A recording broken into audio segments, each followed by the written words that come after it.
തന്താനേ താനേ തന്താനേ താനേ തക തന്താനേ താനേ തന്താനേ താനേ തക തന്താനേ താനേ തന്താനേ താനേ തക തന്താനേ താനേ തന്താനേ താനേ തക തന്താനേ താനേ. അക്ഷരം കൊണ്ട് അത്ഭുതം തീർത്ത, സ്നേഹം കൊണ്ട് സമത്വം തീർത്ത ഒരു മനുഷ്യ ജന്മം കൊണ്ട് ചെയ്യാവുന്ന കാര്യങ്ങളെല്ലാം ചെയ്ത് അത്ഭുതം തീർത്ത മഹത് ജീവിതത്തിന്റെ ഏടുകളിലൂടെ നമുക്ക് സഞ്ചരിക്കാം.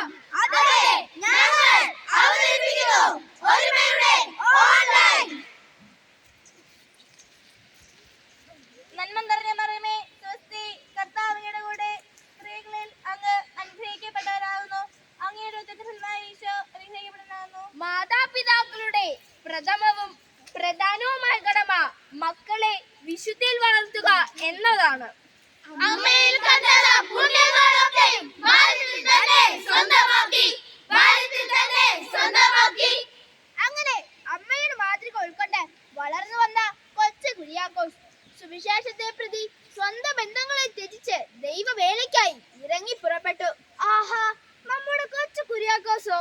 അതെ, അത്ഭുതപ്പെടാൻ ഒന്നുമില്ല. എന്താ നിന്റെ മുഖം ഇങ്ങനെ വാടിയിരിക്കുന്നേ? ഓ, ഇന്നൊരു ഉഷാറും തോന്നുന്നില്ല. എനിക്കാണെങ്കിൽ പഠിക്കാനും പ്രാർത്ഥിക്കാനും ഒട്ടും കഴിയുന്നില്ല. നമ്മുടെ കൊച്ചു കുര്യാക്കോസിനെ കണ്ടില്ലല്ലോ. ഓ, അവൻ നമ്മെ പോലെ ഒന്നുമല്ല. അവൻ എല്ലാ കാര്യത്തിലും ഒരു കൃത്യനിഷ്ഠയുണ്ട്. എന്റെ അമ്മ പറഞ്ഞു കേട്ടിട്ടുണ്ട്, അവന്റെ അമ്മയുടെ പ്രാർത്ഥനയാണ് അവനെ ഈ നിലയിൽ എത്താൻ കാരണമെന്ന്. ഇങ്ങനെ പോയാൽ ഈ ശിശു ആരായി തീരും? ഈ ശിശു ആരായി തീരും? മുൻപേ അയക്കപ്പെട്ടവരുടെ ചരിത്രമാണ് മനുഷ്യ ചരിത്രം. മുൻപേ അയക്കപ്പെടുന്നത് നന്മയുടെ നിലം ഒരുക്കുവാനാണ്, സ്നേഹത്തിന്റെ വിത്ത് വിതയ്ക്കാനാണ്. പിന്നിൽ കടന്നു വരുന്നവർക്ക് വെളിച്ചമാക്കുവാനുള്ള വിളിയാണത്. ആ പുണ്യപ്പെട്ട പുരോഹിതൻ ആരായിരുന്നു? ദിവ്യകാന്തിന് മുൻപിൽ ഭജനയുന്നവൻ, ആത്മോത്സവത്തെ ഉള്ളിൽ കൊണ്ടു നടന്നവൻ, കേരളം നമിക്കുന്ന നവോത്ഥാന നായകൻ, വിദ്യ കൊണ്ട് സ്ത്രീകൾക്ക് ശക്തി പകർന്നവൻ, തീർന്നില്ല പള്ളിക്കൊരു പള്ളിക്കുടമായും കുടുംബങ്ങൾക്ക് കുടുംബച്ചട്ടമായും കൂടി നടന്നവൻ. അതെ, എല്ലാത്തിനും ഉപരി കുടുംബത്തെ തിരുക്കുടുംബമാകാൻ പ്രത്യേക ഉള്ളിലെത്തിച്ചവൻ ചാവറ കുര്യാക്കോസ് ഏലിയാസ് അച്ഛൻ.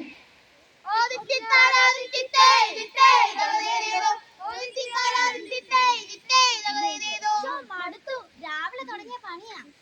ഇനിയും വേഗത്തിൽ ചെയ്യാൻ, അവിടെ കുറെ പണികളുണ്ട്.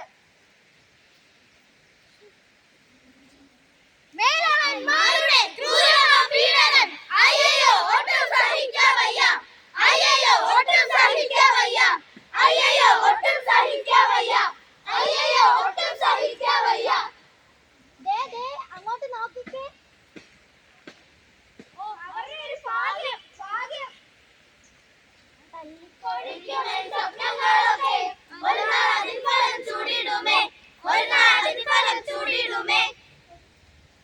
മക്കളെ, നിങ്ങളെ ഓർത്ത് നിങ്ങൾ മാതാപിതാക്കൾ കണ്ണീർ വീഴ്ത്താൻ ഇടവരുത്തരുത്.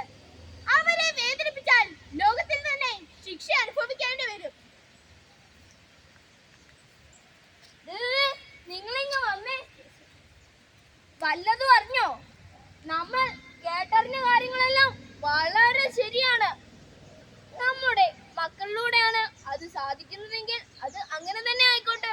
നമ്മുടെ മക്കളെല്ലാം വളരെ സന്തോഷത്തിലാണ്. ഉച്ചക്കഞ്ഞിയും നല്ല ശീലങ്ങളും ഒക്കെ പറഞ്ഞു കൊടുക്കുന്നുണ്ട്. അതിന്റെ മാറ്റം കുടുംബത്തിലും കാണുന്നുണ്ട്. സന്ധ്യാമണി അടിച്ചാലുടനെ ഉയരുന്ന പ്രാർത്ഥന കുടുംബത്തിന്റെ അന്തരീക്ഷം തന്നെ മാറ്റിമറിച്ചു. അദ്ദേഹത്തിന് സ്ത്രീകളുടെ കാര്യത്തിൽ പ്രത്യേക ശ്രദ്ധയും സ്വപ്നങ്ങളും ഉണ്ട്. അല്ല, നമ്മുടെ സ്ത്രീകൾക്ക് വിദ്യ കൊടുത്താൽ എന്തെങ്കിലും പ്രയോജനമുണ്ടോ? അവരൊന്നും കടലിൽ തന്നെ തുടരുമെന്നാണ് എനിക്ക് തോന്നുന്നത്. ഇത് എത്ര കാലം തുടരുമെന്ന് നേരിൽ കാണാം. അല്ല, ഒരു മനുഷ്യനെ കൊണ്ട് ഇതെല്ലാം സാധിക്കുമെന്ന് എനിക്ക് തോന്നുന്നില്ല. ജാതിമത ഭേദമന്യേ മക്കളെ ഒന്നിച്ചു നിർത്തി നല്ല കാര്യങ്ങൾ പറഞ്ഞു കൊടുക്കണമെങ്കിൽ ആ മനസ്സിന്റെ വിശാലത എന്തുമാത്രമായിരിക്കണം. തീർച്ചയായും ആ പുരോഹിതൻ ഒരു ദൈവിക മനുഷ്യനായിരിക്കും.